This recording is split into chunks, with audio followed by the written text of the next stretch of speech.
রাসূলুল্লাহ সাল্লাল্লাহু আলাইহি ওয়াসাল্লাম বলেন, কুল্লু উম্মতি ইয়াদখুলুনাল জান্নাতা ইল্লা মান আবা।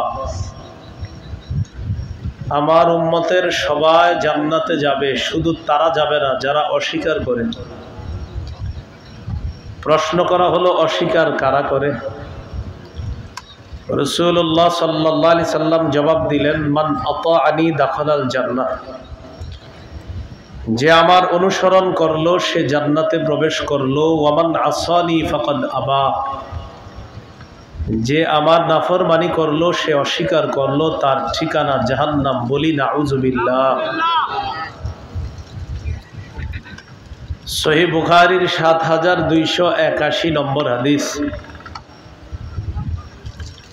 রাসূলুল্লাহ সাল্লাল্লাহু আলাইহি ওয়াসাল্লাম একদিন ঘুমাচ্ছিলেন। জাআত মালাইকাত